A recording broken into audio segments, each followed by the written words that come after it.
He saved an Apache grandma, but the reward was worth every risk.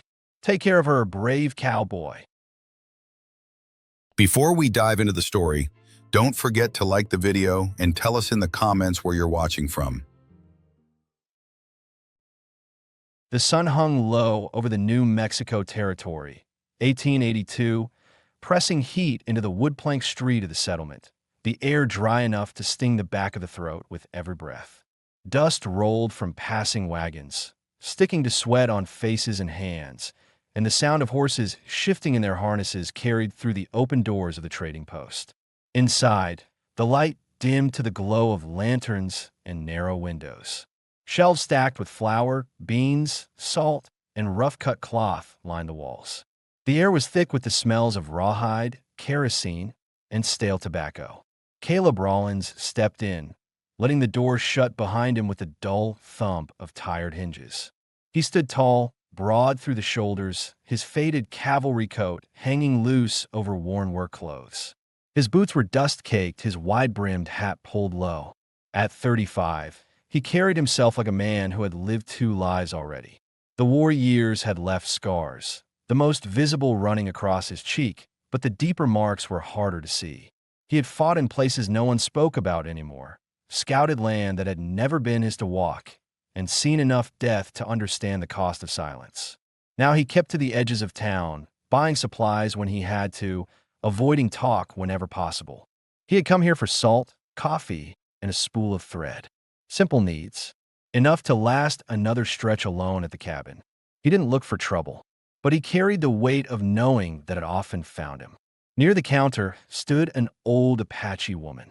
Her back was bent, but her head was upright, her hair long and gray, braided neatly and tied with faded cloth.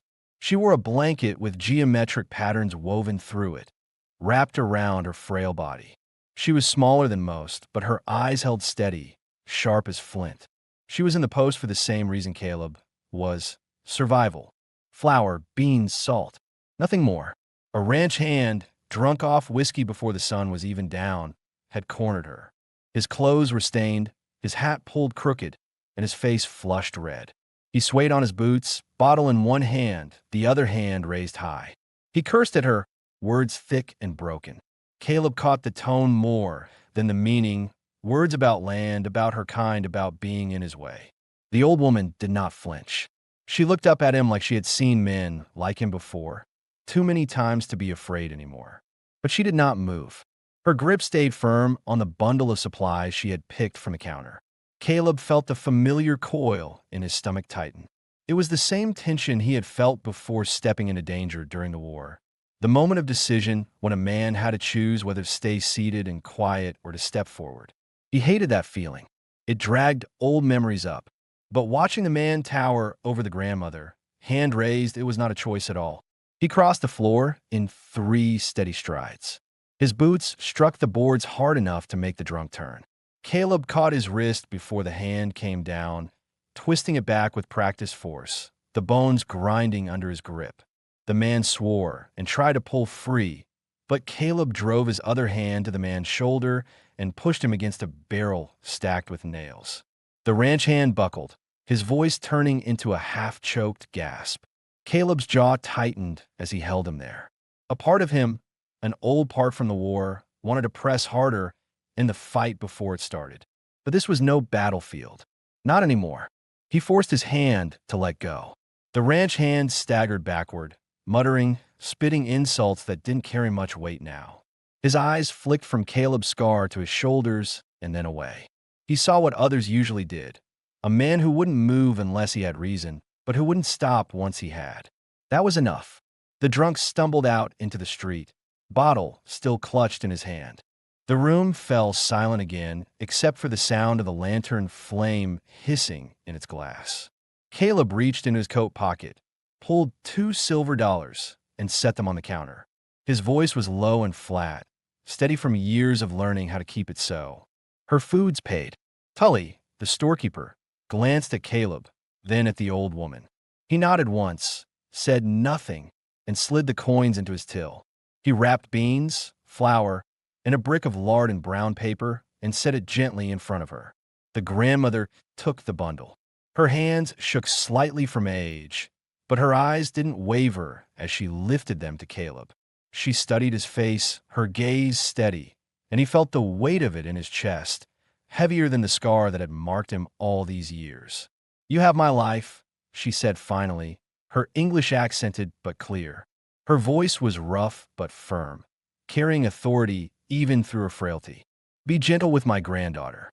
Caleb blinked, the words landing sharp and direct. He didn't understand them fully, didn't know what granddaughter she meant, or why she would place such trust on a stranger. But he knew the kind of promise those words carried. He gave a single, tight nod. He didn't trust himself to speak more. The old woman turned and left slowly, her bundle hugged to her chest. The bell over the door rang once, and the light outside swallowed her figure.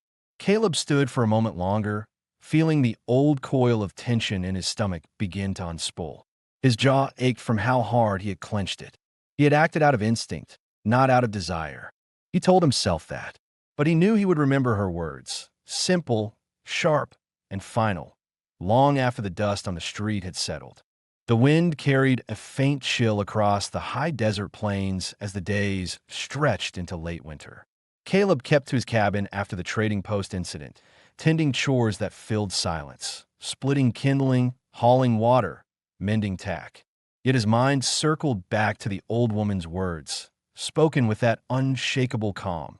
"Be gentle with my granddaughter." He wondered why she had said it to him, a man she had never met, a man who hardly spoke. He told himself it was nothing more than words from an elder who had seen too much cruelty. But each night when he sat by the fire, her voice returned, and he found himself staring at the empty chair across the table longer than he cared to admit. 3 days passed before he had an answer. Late afternoon, the sound of footsteps carried across the dry ground outside his cabin. Caleb looked up from the woodpile, his hand tightening around the axe handle. Visitors rarely came. He stepped around the corner, ready for trouble, but what he saw stopped him cold. The grandmother was there, walking slow, leaning on a carved stick, the patterned blanket drawn close around her shoulders. Beside her moved a younger woman carrying a bundle of worn blankets and a dented tin pot. She was tall for her age, no more than 23 or 24, her posture proud despite the weight she carried. Her skin was sun-browned, her dark eyes sharp, and her long black hair was braided, strands tied with beads, feathers, and thin leather strips. She wore a deerskin dress decorated with fringe and shells, but it was torn at the neckline and along the seam of her thigh, the damage revealing more than she seemed to notice or care to hide. Caleb's gaze caught the curve of her chest through the split seam before he forced his eyes away, jaw tightening. The sight stirred questions that he knew any listener would ask if the story were told aloud. Why was the grandmother bringing her here? Why this man, when so many others lived nearer town? Why trust him with her granddaughter when he had done nothing but step in once at the trading post? Caleb himself wanted answers, but none came in words, only in the simple act of them, standing at his door. He set the axe aside and walked forward, his boots crunching the dry earth. The grandmother lifted her face toward him. She looked tired, her cheeks hollow, but her eyes still carried that same quiet command. "We come," she said softly. Her granddaughter looked at Caleb without flinching, as if measuring the man her elder had chosen. Caleb's chest tightened. He thought about refusing. He lived alone for a reason. War had left him with a short tongue, a temper he held down with silence, and a house built only for one. He didn't want to carry someone else's burdens, not again. Yet the words he had heard days before echoed back, and he knew his choice had been made the moment he had stepped between that drunken hand and the old woman. He pulled the cabin door open. "There's space inside," he said, his voice rough but steady. The granddaughter walked in first, setting the bundle near the hearth, her movements careful, not timid. Caleb caught the way she glanced around. At the small table, the single bed, the tools hung on pegs, marking every detail as if judging whether the place was safe. The grandmother followed, lowering herself into the chair near the fire with a weary sigh. Inside, the silence was heavy. Caleb felt it pressing at him, demanding words, but he had none. Instead, he moved with action. He set a hook for their pot over the hearth, filled it with water, and laid an extra cup on the table. The granddaughter's eyes followed his hands. She said nothing, but the small shift of her shoulders, the faint loosening of her jaw, told him she had seen enough men to know when one meant harm and when one did not. The fire crackled, throwing light across her torn dress. Caleb's eyes lingered once too long on the line of cleavage the tear exposed before he turned sharply to the woodpile stacked against the wall. His throat felt dry. He reminded himself that she was here with her grandmother, not alone, and that the old woman's trust carried weight. The grandmother cleared her throat, breaking the silence. She cooks. She mends. She works, she said, nodding toward her granddaughter. Then, after a pause, she added, "And you quiet. That is good." Caleb let out a slow breath. He understood. They weren't here to ask permission. They were here because the grandmother had already decided. She had chosen his roof for her blood. The reasons might never be spoken aloud, but they were clear enough: safety, dignity, survival. That night, the three of them ate beans boiled in the pot she had carried, bread he had baked the day before, and nothing more. They sat in silence, only the crackle of the fire filling the gaps. But in the small movements, the granddaughter folding her grandmother's blanket neatly over her lap, Caleb setting his repaired tin plate in front of her without being asked, the grandmother's faint nod as her eyes closed for rest, something began to take root. Caleb sat long into the night after they slept, staring at the fire. His heart was steady but restless. He felt the weight of what had happened shift the air inside his cabin, the weight of strangers who were no longer strangers, and of a promise he had not spoken but had already made. Morning came pale and cold, the frost clinging to the pump handle outside and the ground hard under Caleb's boots. Inside the cabin, the smell of smoke and boiled beans lingered, a reminder of the night before. He stepped quietly, his movements deliberate, though the silence inside felt different now. Where once it had been empty, now it carried the faint rhythm of another's breath and the rustle of cloth as the granddaughter shifted under her blanket beside the fire.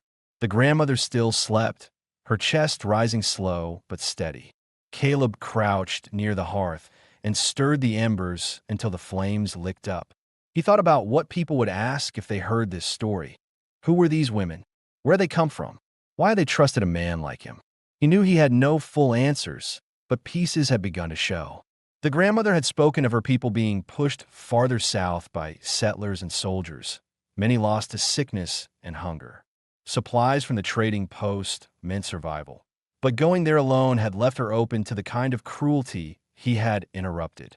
And the granddaughter, her name, he learned when the grandmother spoke it softly in her tongue, was Asha, had been left to shoulder the weight of keeping the elder alive. Caleb sensed in her no fear of labor, no complaint, only pride stiffened by hardship. When Asha woke, she moved without hesitation, gathering her grandmother's shawl, folding it neat, then stepping outside with the tin pot for water. Caleb followed, watching her work the pump with steady arms. Her dress shifted at the neckline, the rough tear still showing more skin than he was comfortable looking at. He found himself tightening his jaw and turning his face toward the line of cottonwoods beyond the cabin. But when the pump squeaked, he stepped in beside her, catching the handle when it stuck. Their hands brushed, and for a brief second, neither of them moved. Her skin was warm against the cold iron, her eyes lifting to his, testing. Caleb's chest tightened. He thought of pulling back, of retreating to the safety of silence, but instead he pressed the handle down, water spilling into the pot between them. Asha gave the smallest nod, then carried the pot inside without a word. Through the day, they fell into rhythm. Caleb chopped wood and hauled it to the pile. Asha knelt near the hearth, cutting strips of cloth from an old blanket to mend tears in her grandmother's shawl. At one point, she pulled at the seam of her own dress, frowning at the split along the chest. Caleb caught her glance, hesitant, almost embarrassed. He hesitated too, then set down his hatchet and went to a drawer where he kept spare thread and a bone needle. He placed them on the table, not speaking, just leaving them for her to see. She looked at the tools, then at him. Slowly, She brought the dress to the table and laid it flat, her fingers brushing his wrist as she slid it across. Caleb sat and began to sew, his hands large and rough, more used to reins and rifles than delicate work. The needle pricked his thumb once, but he kept going, pulling the thread tight across the torn fabric. He kept his eyes fixed on the stitch, forcing himself not to notice how near she sat, the faint heat of her body beside him, the curve of her chest where the fabric had once gaped. When he finished, he set the dress back down, the seam crude but strong. Asha ran her fingers along the stitch, testing its strength. For the first time, she met his eyes without looking away. She gave a short nod, her lips tightening into something close to approval. She didn't thank him aloud. She didn't need to. The grandmother had been watching from her chair, her eyes half-lidded but sharp. She spoke in her language, then in slow English. "Hands that break can mend." Her words landed heavy in the silence. Caleb felt them strike deeper than he wanted. He had broken plenty in his life. Mending was harder. That night, supper was plain, beans and bread, but eaten without tension. Asha served her grandmother first, then sat across from Caleb.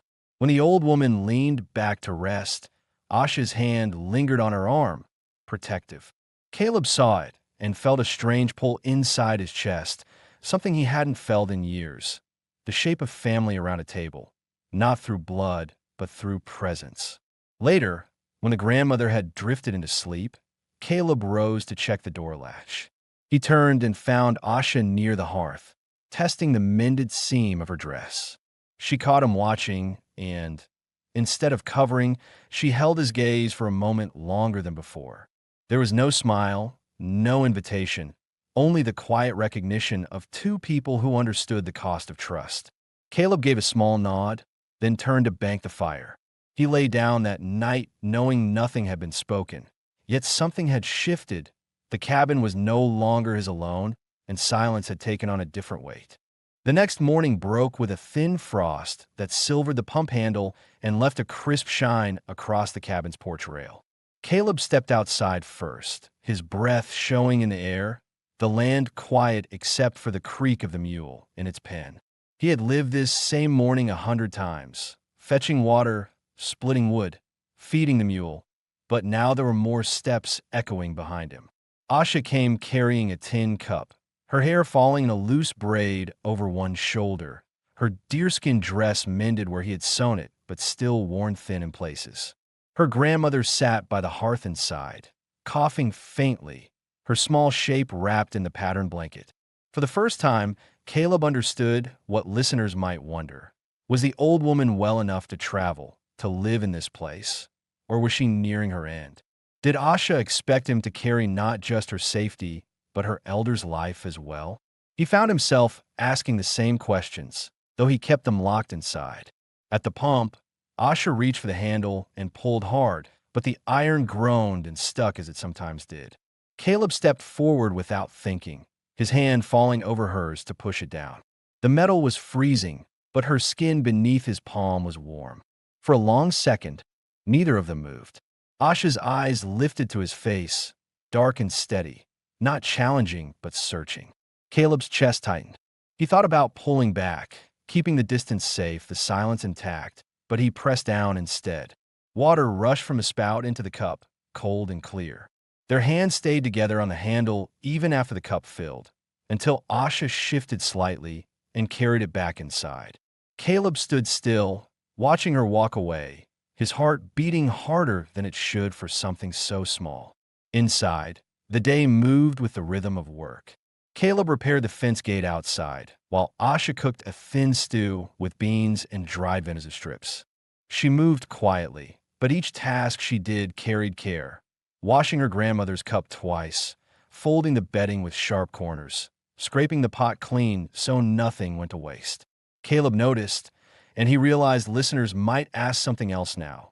Why did she take to his home so quickly? Was she used to keeping order, or was she proving herself useful so she wouldn't be cast out? The truth settled somewhere in between. She had lived long enough on the margins to know survival meant contributing, and pride kept her from being seen as helpless. That evening, after supper, the grandmother coughed harder. Caleb fetched water while Asha ground willow bark and steeped it, pressing the steam under her grandmother's nose. The old woman's breathing eased, and she muttered something in Apache before closing her eyes. Asha smoothed her braid back with gentle fingers, her face drawn with worry but proud enough not to show it to him. Caleb leaned on the table, feeling a heaviness in his chest. He had asked himself before why he had let them stay. Now he knew, because watching the way Asha bent over her grandmother reminded him of everything he had lost in the war: family, purpose, the sense that his hands could do more than harm. When the fire burned low, the grandmother slept, her breathing rough but steady. Asha remained by the hearth, testing the seam Caleb had mended on her dress. The firelight made the repaired neckline dip lower as she shifted, her bronze skin catching the glow. She caught him looking, and instead of pulling the fabric higher, she held his eyes. Caleb felt his throat go dry, every muscle in his body telling him to turn away, to keep the barrier strong. Yet he didn't move. She rose and stepped closer, her bare feet silent on the floorboards. Standing before him, she lifted her hand and pressed it flat against his chest, right over the scar beneath his shirt. Her touch was firm, not timid, as if she was testing whether the man in front of her was more than just strength and silence. Caleb's breath came heavy. He knew she had been hurt before, by men who saw her as body before person, and he feared she might see the same in his gaze. But he kept still, waiting, letting her decide. Then she leaned in and kissed him, slow and steady. Her lips were warm, her hand never leaving his chest. Caleb closed his eyes and let the weight of the moment settle into him, not rushing, not taking. When she pulled back, she studied him with a calm that said the choice had been hers. He lowered his forehead to hers for a moment, a wordless answer, the only way he knew how to tell her he understood. When she stepped away, she settled back near the fire, adjusting her grandmother's blanket with care, as if nothing had changed.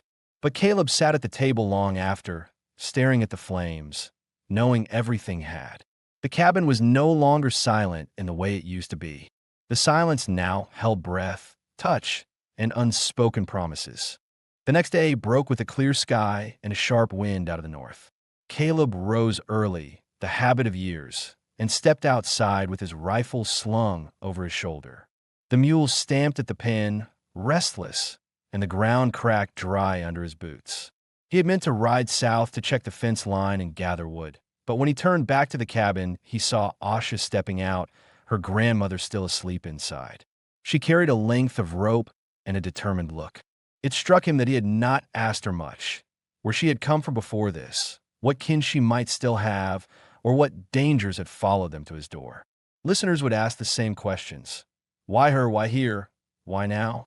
Caleb had wondered too, but every time he looked at her face, at the pride stitched into her jaw and the steady way she carried her grandmother's care, he found his mouth too tight to ask. They set out together that morning, walking the ridge where his post leaned. Asha worked beside him without waiting to be told, holding rails firm while he hammered new nails, bracing the gate while he cut a slot. Her hands were calloused, her movements practiced, not the softness of someone protected all her life.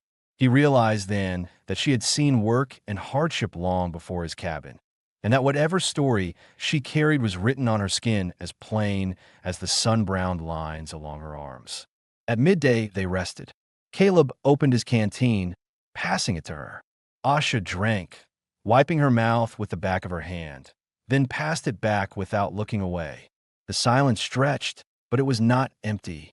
It was the kind of silence that asked questions without words. Caleb finally broke it, his voice low. You had no one else? She shook her head once. Men gone. Some dead. Some scattered. Only her. She nodded toward the cabin in the distance, where the grandmother's figure was a small shadow against the firelight. Her voice did not waver, but the words carried the weight of loss. Caleb looked away, pressing his thumb against the canteen lid, remembering the men he had buried during the war, the homes left burning, the families scattered. He did not speak of it, but his silence held his answer. When they finished, they walked back. The grandmother sat on a blanket outside, her eyes half closed but watching them, as if she had known they would return together. Caleb noticed her cough had deepened. He fetched her tea, and Asha tucked the blanket tighter around her shoulders. The old woman caught Caleb's eye, and in that glance he felt another unspoken question listeners might share. Would the grandmother live long enough to see what was forming between them? Was her charge, "Be gentle with my granddaughter," meant for days or for a life? Caleb carried that thought heavy as he stacked the tools away. That evening, supper was stew made from beans and rabbit Asha had snared on her own. Caleb tasted it and found himself staring at her hands as she stirred the pot. They were strong hands, scarred in places, and yet delicate when she brushed a strand of hair from her face. He remembered the way she had touched his chest the night before, testing him. He wondered if she believed what she had found.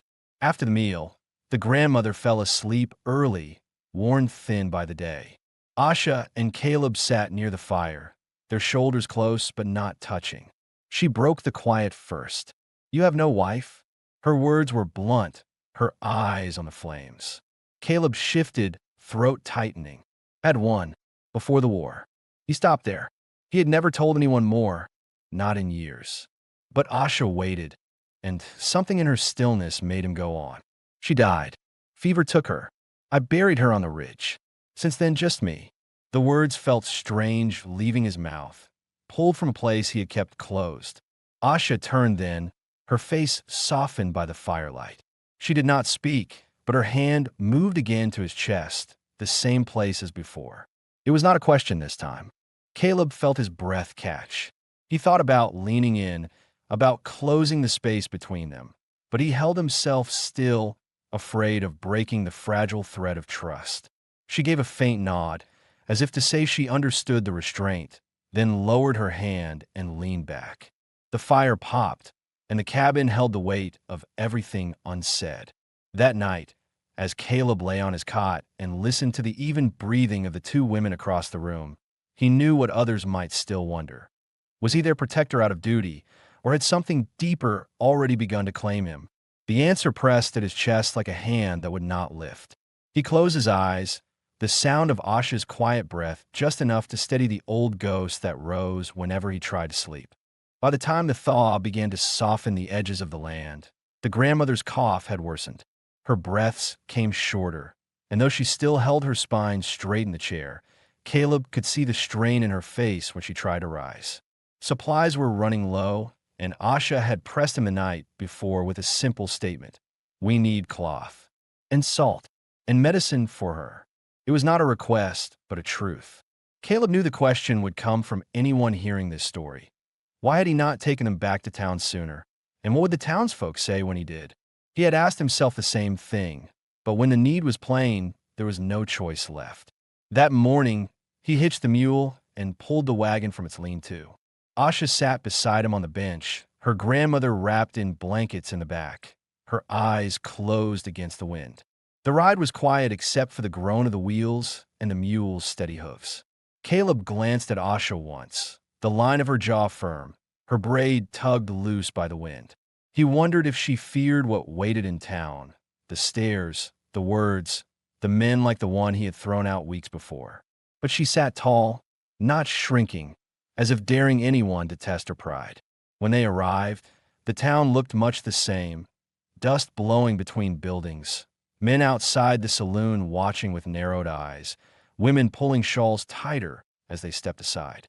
Caleb drove straight to Tully's store. Inside, the air smelled of flour, kerosene, and old leather, the same as before. Tully looked up from his ledger, his pen pausing. His eyes flicked from Caleb to the women and back again. Then he set the pen down and asked, "What do you need?" "Cloth," Caleb said, his voice steady. "Salt. Whorehound if you've got it." Asha walked to the shelf without waiting to be told, lifting a roll of soft cotton and a spool of thread. She held them against her chest, her face blank, though Caleb caught the tension in her shoulders. The grandmother leaned heavy against the counter, breathing shallow. Caleb laid coins down. There was no haggling, no delay. Tully slid the goods across. But not everyone in town was content to watch in silence. From the saloon across the street, the same ranch hand stumbled out. the one Caleb had stopped at the trading post. His eyes were glassy, his step unsteady, but his mouth was full of spite. "Ain't enough you pay for their scraps, Rollins?" he slurred, voice carrying over the street. "You keeping him now? Keeping her too?" His meaning was plain, his eyes on Asha, the torn seam of her dress where Caleb's rough stitching showed. The street hushed, waiting. Caleb stepped forward, his shoulders square, his voice calm but heavy. "She's under my roof. Nothing more, nothing less." The drunk shifted, his hand twitching at his belt, but then he saw Caleb's eyes, the same quiet, measured look he had seen before, the kind that promised no second chance. He muttered, spat in the dust, and staggered back toward the saloon. The tension broke, townsfolk pretending not to have heard as they went about their errands. Inside, Asha tied a strip of the red ribbon she had chosen at the counter around her shoulder seam, covering Caleb's stitching. It was a small act, but one that spoke louder than words. Caleb saw it and understood she would not be ashamed, not of herself and not of him. He knew listeners might wonder if he felt pride or shame at being marked so openly beside her. The truth was both. Pride in her strength, shame in his own hesitation to claim what was already plain, that they stood together.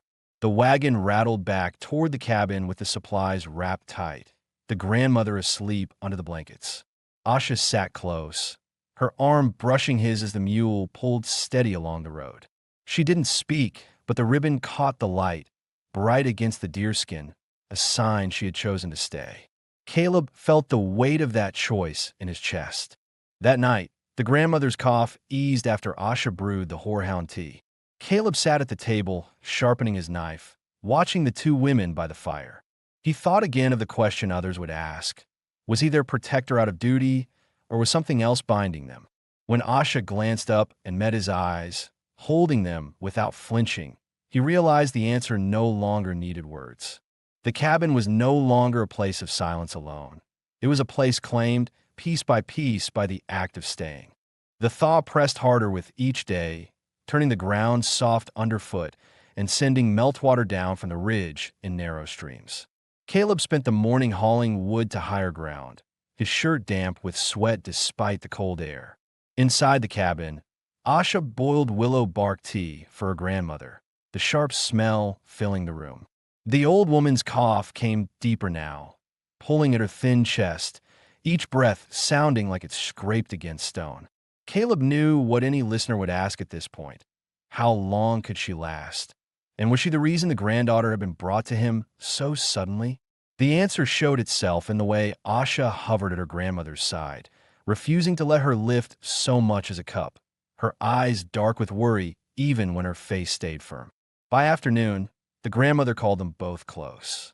Her voice was weak but carried authority, the same as when she had spoken in the trading post weeks before. She asked for water, then pressed the cup aside and reached out her hands. Caleb hesitated before stepping closer. Asha knelt, taking her grandmother's left hand, and the old woman lifted her right, beckoning Caleb. He obeyed, his large palm swallowing her frail fingers. Then, with effort, she pulled their hands together over her blanket, folding them into one.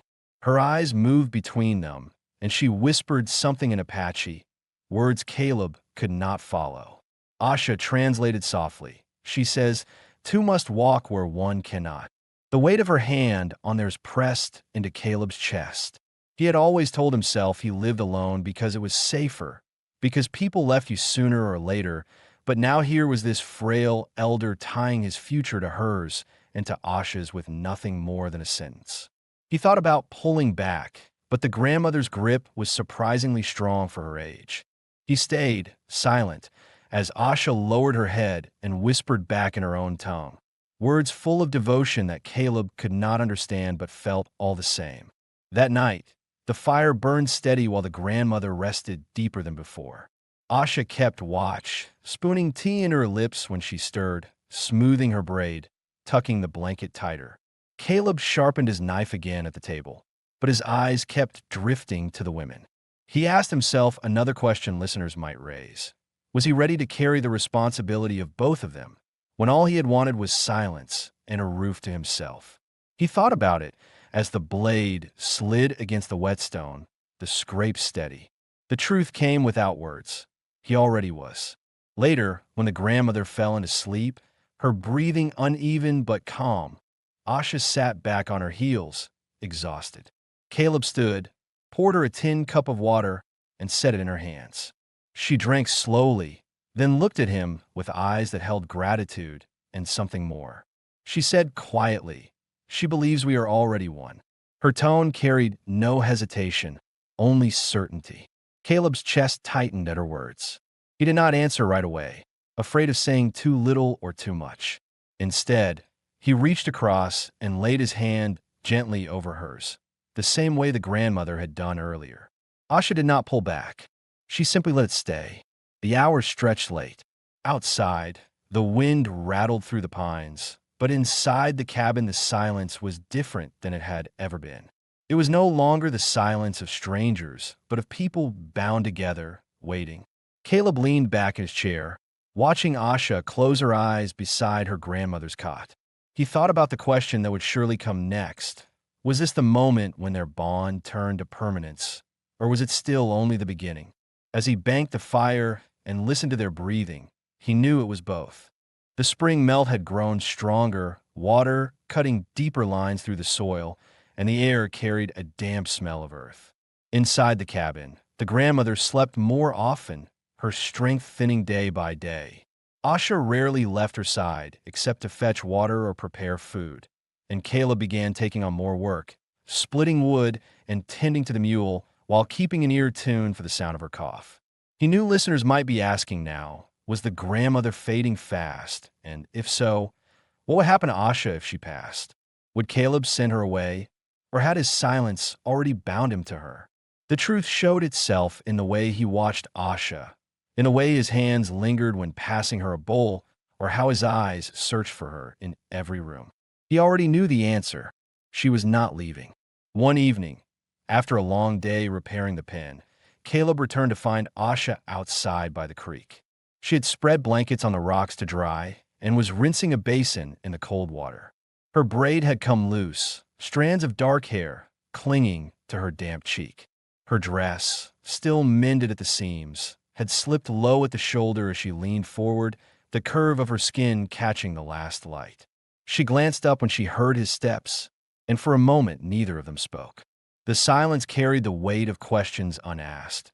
Was she offering herself, or was she simply weary and unguarded? Would he risk breaking her trust if he moved closer? Caleb stood still, feeling the pulse in his throat, then walked down to help her lift the wet blanket. Their hands brushed as they wrung the cloth, and this time, neither pulled away. Asha's fingers lingered, steady, then slid against his, curling once before letting go. Caleb swallowed, his body taut with restraint, and together they spread the blanket across the rocks. When they stood again, she was closer than before, her eyes fixed on his chest as though measuring the beat of his heart. That night, after the grandmother had fallen into deep sleep, Asha moved to sit beside Caleb near the fire. The air was thick with smoke and the smell of stew still clinging to the pot. She placed her hand on his chest again, the same place she had touched before, and this time she pressed harder, testing his breath. Caleb covered her hand with his own, his eyes searching hers. "Are you sure?" he asked quietly, the words rough from disuse. Asha nodded once, her expression calm but certain. She leaned in, kissing him slow, then deeper. His arms circled her waist, pulling her closer until her body pressed to his, the fabric of her dress warm against his shirt. The fire crackled, throwing shadows across the walls as their restraint gave way. They moved together toward his bed, careful not to stir the elder, their hands urgent but gentle. Caleb's touch was steady, every movement deliberate, as if proving he could be the man her grandmother believed him to be. Asha met him with equal certainty, her strength matched by tenderness. Their breaths filled the room, soft and raw, and when at last they stilled, it was with her head against his shoulder and his arm wrapped around her. The weight of old loneliness eased. Later, in the quiet after, Asha rose to tuck the blanket higher around her grandmother, brushing her gray hair back with soft fingers. The old woman stirred but did not wake, her lips curving faintly, as if she had known all along what had come to pass. Caleb watched from the bed, his chest heavy with something he hadn't allowed himself in years: peace. He realized then what listeners might wonder: was this only desire, or had it become more? He knew the answer as he watched Asha's silhouette in the firelight, tending to the frail woman who had tied their hands together. This was not fleeting. It was a life forming, one meal, one touch, one night at a time. When Asha returned to him, she settled under his arm as though it were the most natural place in the world. Caleb pressed a kiss to her hair and whispered, "You stay." Her eyes closed, her hand resting over his heart, and she answered softly, "I stay." The fire burned low, and the cabin held the quiet of a home no longer borrowed but chosen. The thaw had turned the creek into a rushing line of water, and the earth smelled of spring, wet and alive. Inside the cabin, the grandmother grew weaker with each day, her body frail as paper, though her eyes still carried the same sharp weight when she looked at Caleb and Asha. Caleb knew any listener would ask the questions he had tried to ignore. Would the old woman live to see her granddaughter secure? Would she trust that Caleb would keep her safe once she was gone? And would Caleb himself be willing to bind his life openly to Asha rather than live in half measures? He had no choice but to face those answers now. The grandmother called them close one morning, her voice rough but steady. "Not much time," she said, each word slow. She reached for their hands and placed them together again, her thin fingers closing around theirs. "Stay," she whispered. Then she closed her eyes, not in pain but in peace, her breathing soft. Asha bent low, pressing her forehead to the elders, tears slipping down her cheek. Caleb stood still, his throat tight, the weight of responsibility sinking fully onto his shoulders. He knew in that moment that the old woman had not simply asked. She had given him her granddaughter's future, and she trusted him to honor it. A few days later, Caleb took Asha into town. He wore his pressed shirt beneath his old cavalry coat, his boots cleaned as best as the dust allowed. Asha came in the dress he had repaired, the red ribbons still tied at the shoulder seam. The townsfolk watched them, whispers low, but no one stepped in their way. At the small church, the parson opened his book and asked his plain questions. Caleb answered steady, Asha in quiet English, but also in her own tongue, refusing to leave any part of herself behind. The parson bound their hands with cord and wrote both their names in his ledger, one beside the other. Caleb set a brass ring he had filed himself on her finger, rough but true. When they returned to the cabin, the grandmother was resting in the chair by the fire, her blanket pulled high.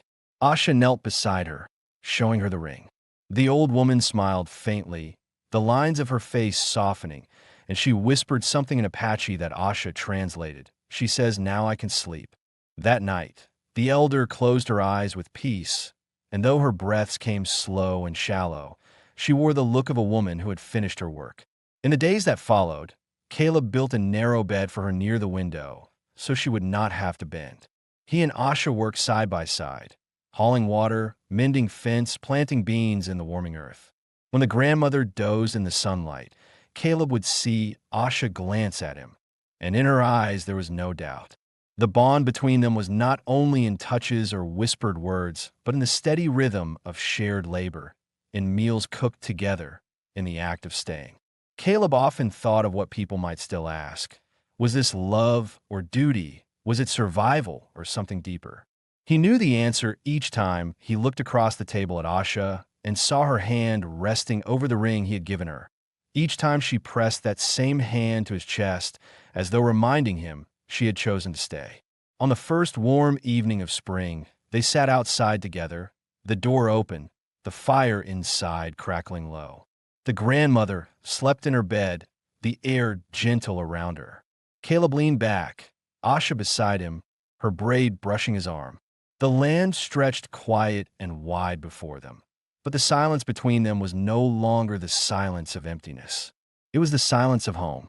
Caleb turned, his voice low but steady. "This is ours now."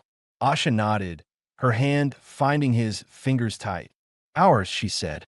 There are no more questions left, not for them and not for anyone listening. The man who had once lived alone now had a wife, a family, and a roof that would never again be empty. The old woman's wish had been kept. The story was finished, not with parting, but with permanence.